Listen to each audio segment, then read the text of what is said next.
and you are 12 years old. Your father has taken you to a big house that once, many years ago, had been one of the finest houses in all of London. North it is, 119 Montpellier Road, a name to conjure with. Your father is a handyman for the council, and he has to work downstairs where there's a problem with the gas insulation. Perhaps that explains the sulphurous smell that fills the entire downstairs of the house. And you're going on for an auntie's for tea, so you have to come. You seek to escape the smell. Could it be drains? And you climb up the stairs to a much grander lair, but still there's that slight smell of sulphur, so you climb up again. Now this lair was once the bedrooms, but there were strange designs drawn upon the walls, symbols you don't like the look of, and still that slight smell of sulphur, and it's almost more intrusive here, almost worse. So you climb up one last set of stairs, and you're in the old servants' quarters, in a room that's laid out almost to be a nursery. Old wallpaper. There's a thing about old wallpaper. I once heard of a house where the wallpaper could be sold for more than the house was sold. And this is fine, mid-Victorian nursery. And you think to yourself, strange it is that the children who played here were younger than me, and that they would have lived to ruinous old age long before I was even thought of. And that thought strikes you as melancholy. And you look out of the northern window, and do you know what you see? It's a surprise. A beautiful, rich garden, enticing. And a thought seems to awaken in your mind, as if there was a voice in it. Go into the garden. Go into the garden. Go, go, go.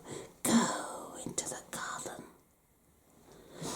Just then, your eye catches in the back of the room a ladder.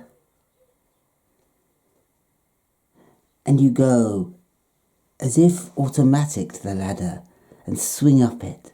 And up above there's a big heavy skylight. It seems to be made of glass and lead, and you're not sure you ought to be able to lift it. But strange to say, you put your back into it. And you must be stronger than you could thought, for it feels like a hand is pulling it back from up above. But perhaps you've just reached that age that boys grow strength.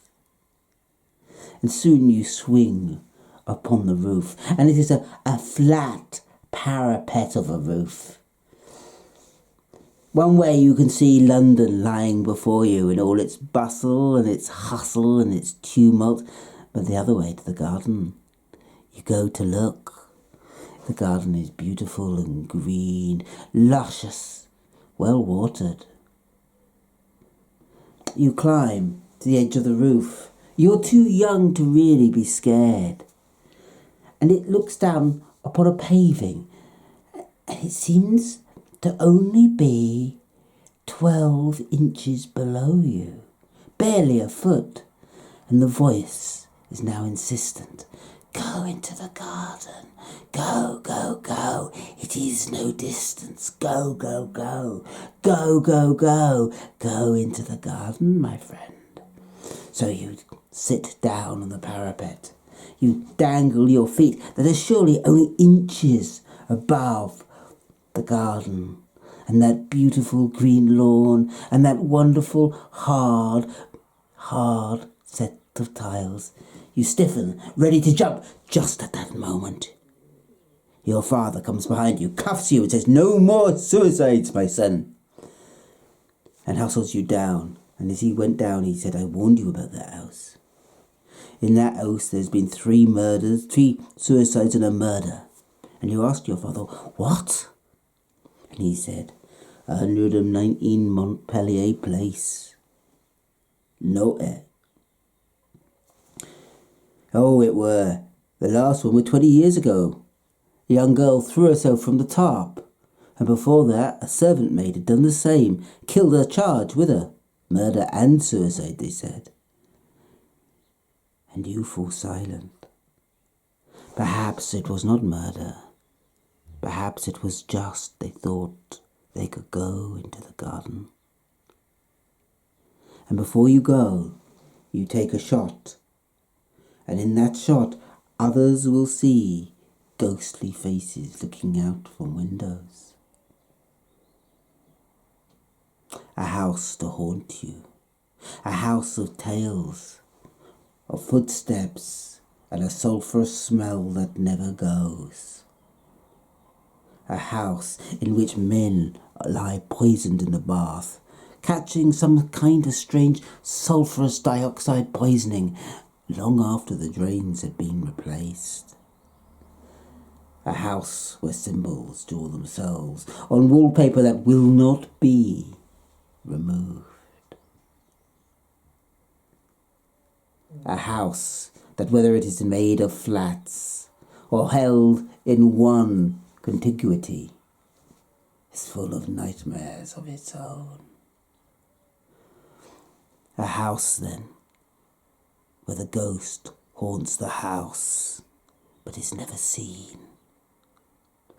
Only in that rare feeling one gets to climb upon the roof, and in the sulphur, do you feel it?